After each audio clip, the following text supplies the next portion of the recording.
Hi, this is Clark Gillies, four-time Stanley Cup champion, and you're watching Class X Sports.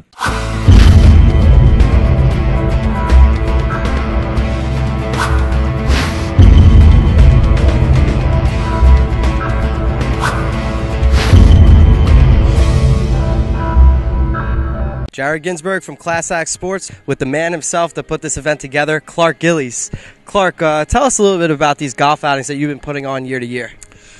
Well, Jared, we started the tournaments. I don't know. I've lost track. I'm part of me getting older, and we've had these things. I think we've been running now. We started the foundation in '98. The tournaments is probably going into its 10th year, 10th, 9th, 10th, or 11th year. I'm not exactly sure. We don't keep track. We don't call it an annual. We just hope we get to do it every year. But we've had great success. You can see today is a beautiful day. We've always had great weather. We've got great support from friends that come here every year, and they pay good money to come out and play with a lot of my sports friends from all walks of life: baseball, football, basketball, hockey, and we just have a great day. This is one of the great events. I think everybody tells me this is the most fun they ever have at a golf outing, so I appreciate that, and so we must be doing something right, and we're raising good money for the kids. Absolutely. I know that your foundation's raised over $1 million and still much more coming in. What is this outing all about, or specifically your foundation, to provide to and help kids? But I know that you do many different things with the funds. Well, the foundation is designed to help kids primarily. We started it. Our mission statement was to provide money to fund different projects for kids anywhere between the ages of 5 to 18, whether it be medical bills, education, to help them. For instance, we sponsored a soccer team for kids with autism one year and bought their uniforms and did things like that. And then about 7 years ago, we decided to be a bigger part of the community, and we donated $1 million to Huntington Hospital for the Clark Gillies Pediatric Unit, part of the new expansion at Huntington Hospital, and then we expanded that to. We gave them another $225,000 for the Clark Gillies Emergency Facility, specifically designed to help kids and to get them out of the mainstream emergency area. And then a couple of years after that, we found the Morgan Center, which is a preschool for kids with cancer. They can't go to regular preschool because of the germ factor, which has been, one of our it's very, very near and dear to what we do. We love the Morgan Center, and then we've recently started giving money to kids with autism, specifically the Ascent School in Deer Park. So we've branched out a little bit. The hospital is still our main charity. We give the lion's share of the money that we raise to the hospital, but we're able to give money to some other organizations, which we're very, very proud of. That's amazing stuff, Clark. Now, you're a real class act athlete. Back in the day on the ice, you were the enforcer. So where does that come in? You're this nice guy giving back. At what point did you let your guard down and show people the real you?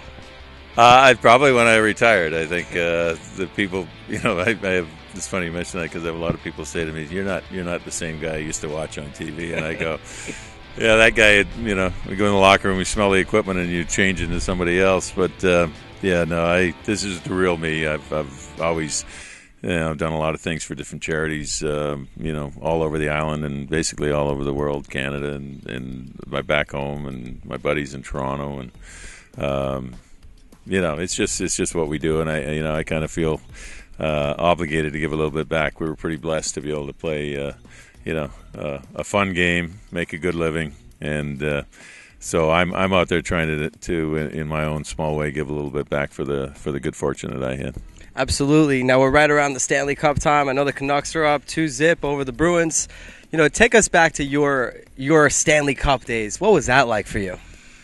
Well, that really brings back memories. This time of year when hockey is, in its final stages, and I've been watching the games from Vancouver, and I've not made it to the end of either game yet, but I've seen the first two periods of both games, and the hockey is just tremendous. These guys they're really putting it all on the line, and that's what you have to do. I mean, by the time they're done, it'll be close to 2 months of I call it, pure hell, pure agony. I mean, but it's a sacrifice that you have to make, and the winning team will have sacrificed the most. Trust me, you don't win unless you put it all on the line and you just leave it there. And may the best team win. I don't know who we're cheering for. I don't think there's a loser at this point. I think these guys have really played their hearts out, and you know what? We'll see what happens.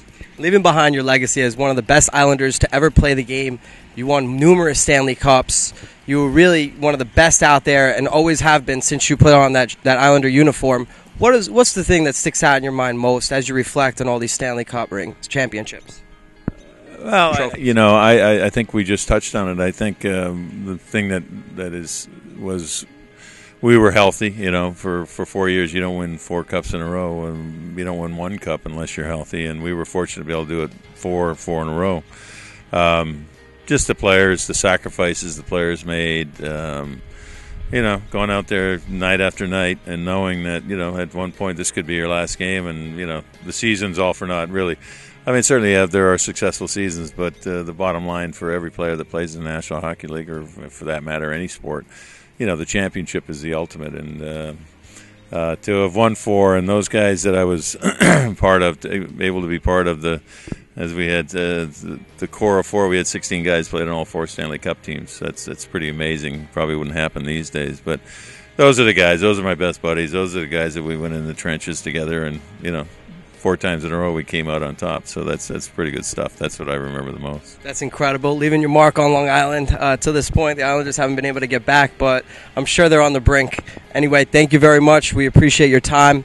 Is there anything, one play or one type of moment in the career in a certain game that sticks out in your mind as you recap and have these flashbacks? I don't know. We was sitting with Mike Eruzione last night, as a matter of fact. We were talking about the gold medal and how we were all sitting around watching, a bunch of minor league players, a bunch of college players, beat the Russian national team, which as NHLers we couldn't beat them, and these guys went out there and beat them. Special moment there, but I think my favorite moment of the whole thing is when the first cup we won.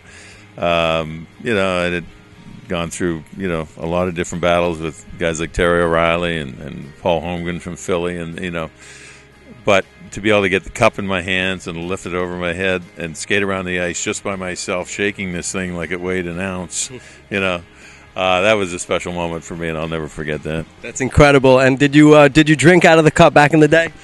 Oh, yes, absolutely. That's tradition, and, we all took part in that. There's no question about it. Well, we appreciate you guys hosting us here at this event, and thank you very, very much for everything you do for the community. Thanks, Jared. Appreciate it. Thanks for being here.